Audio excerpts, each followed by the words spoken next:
महर्षि वाल्मीकि, डाकू से महाकवि बनने की प्रेरक कथा। बहुत समय पहले एक वन में रत्नाकर नामक डाकू रहता था। वह राहगीरों को लूटता और अपने परिवार का भरण पोषण करता था।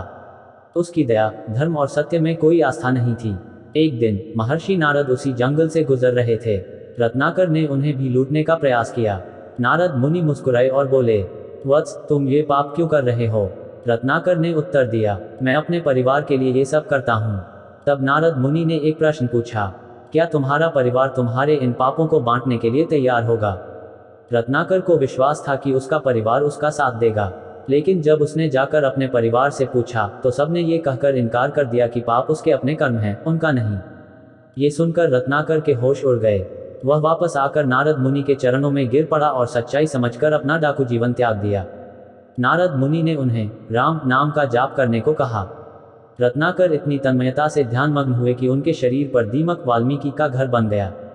वर्षों बाद जब उनकी तपस्या पूरी हुई तो वे महर्षि वाल्मीकि के रूप में प्रसिद्ध हुए। तपस्या के बाद एक दिन वाल्मीकि ऋषि ने एक शिकारी को देखा जिसने एक क्रौंच पक्षी के जोड़े में से नर पक्षी को मार दिया। मादा पक्षी अपने साथी की मृत्यु पर विलाप कर रही थी। ये दृश्य देखकर उनके मन से अनायास ही एक श्लोक निकला, मां निषाद प्रतिष्ठा त्वमग्मः शाश्वती समाह यत्क्रौंच मिथुनादिकम वधि कामोहितम। यही संस्कृत भाषा का पहला श्लोक बना और इसी प्रेरणा से उन्होंने रामायण की रचना की। वाल्मीकि जी की कथा हमें ये सिखाती है कि कोई भी व्यक्ति अपने कर्मों को बदलकर महान बन सकता है।